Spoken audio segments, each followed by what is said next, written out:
avant tout traitement et avant toute intervention sur le bâti, il est important d'essayer de revenir à l'état originel du bâtiment.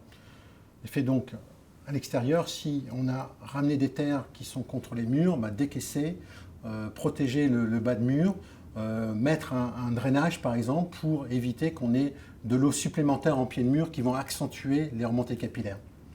De même que tous les enduits ciment qui sont des vêtements qui sont étanches ou les peintures plastifiées, il faut les retirer, les remplacer par des enduits traditionnels à base de chaux. Il existe même des enduits à la chaux qui sont assainissants et qui ont une spécificité de pouvoir gérer les sels minéraux à l'intérieur.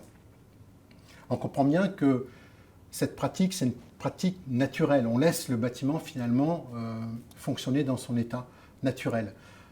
Pour que ça fonctionne bien, il faut également qu'il y ait une bonne aération et une ventilation du bâtiment, de façon à ce que les murs, l'humidité du mur, l'humidité en bas de mur, puisse s'évaporer régulièrement. Si les remontées s'avèrent être plus importantes, il sera nécessaire de réaliser une barrière physique, une coupure de capillarité en bas de mur. Ça peut être fait essentiellement, une technique qui est utilisée, c'est des injections d'hydrofuge de masse, ce qu'on appelle les résines. C'est une technique qui est efficace à condition que les résines soient bien choisies. Ça dépend aussi de l'homogénéité du bâti et ça demande une mise en œuvre qui soit très soignée. Bon, il y a des procédés qui existent également qui consistent finalement à travailler sur l'origine de l'humidité. C'est-à-dire les molécules d'eau qui sont chargées de nitrate ou de phosphate, de minéraux, sont véhiculées dans les matériaux grâce à un champ électrique entre le mur et le sol, ce qu'on appelle l'osmose ou l'électro-osmose.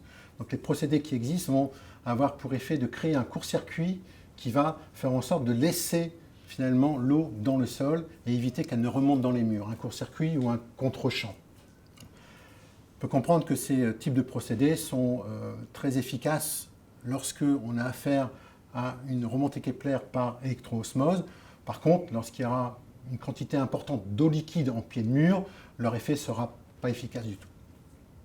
Donc un point qui est important également lorsqu'on a donc neutralisé les remontées capillaires, avant la remise en état du mur, c'est de laisser bien sécher le mur à cœur. Un mur qui est assez épais peut prendre quelques mois pour sécher avant d'appliquer effectivement donc les nouveaux enduits. Et il faut être conscient également qu'il est important de traiter ou de neutraliser les sels minéraux qui seront encore présents dans la maçonnerie pour ne pas affecter l'enduit qui sera mis par la suite.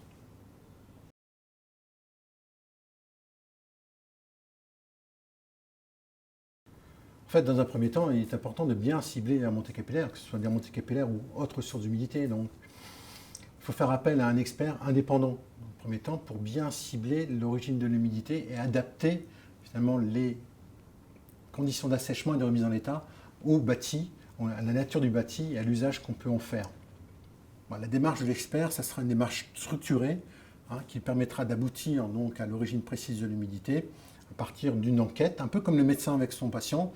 D'abord, un historique du bâtiment, une enquête auprès des usagers, des travaux qui ont été réalisés sur le bâtiment dans le passé, des observations précises, et puis on finira par des analyses, des tests, des mesures de façon factuelle et qualitative qui permettront de déterminer l'origine de l'humidité et d'adapter de ce fait facilement les remèdes qui sont associés.